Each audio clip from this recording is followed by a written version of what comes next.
नमस्कार दोस्तों। आज हम बात करेंगे एक युवा की कहानी। उसके टूटते सपने, लीक होते पेपर, जो भारत की बेरोजगारी पे है। सुबह के 4 बजे हैं। एक बेटा घर से निकल रहा है। माँ ने टिफ़िन दिया है।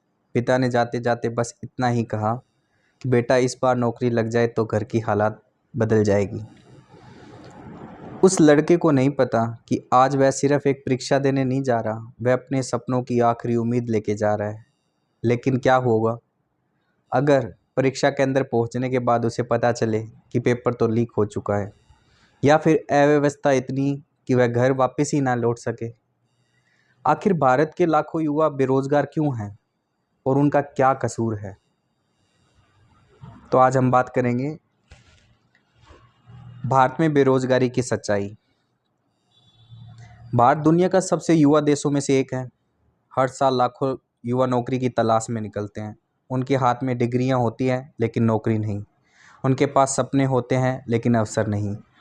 और यही वजह है कि आज बेरोजगारी भारत की सबसे बड़ी चुनौती में से एक बन चुकी है।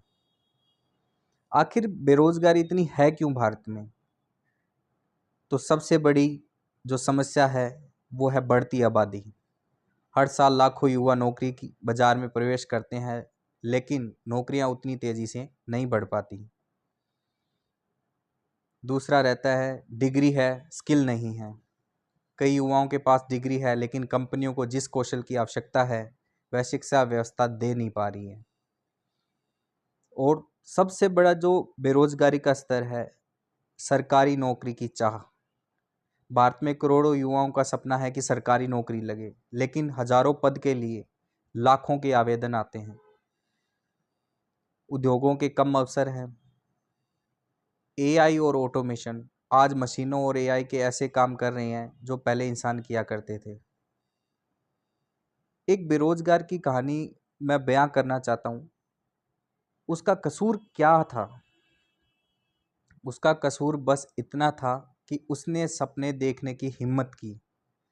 उसने रातों की नींद छोड़ी, दोस्तों की शादी छोड़ी, त्योहार छोड़े, सिर्फ इसलिए कि वह एक दिन नौकरी मिलेगी। लेकिन जिस व्यवस्था पर उसने भरोसा किया, उसी व्यवस्था ने उसे बार बार तोड़ दिया। कहाँ जाएगा एक बेरोजगार युवा? जो उसके सपनों थे वो किसने तोड़े? पेपर लीक माफिया ने तोड़े। कातिल कहूंगा मैं, पेपर लीक कातिल, माफिया भी नहीं। पिछले कुछ वर्षों में कई बड़ी परीक्षाएं विवाद और पेपर लीक के आरोप में घिरी रही। NEET, UGC NET, UP police भर्ती, कई अन्य परीक्षाएं।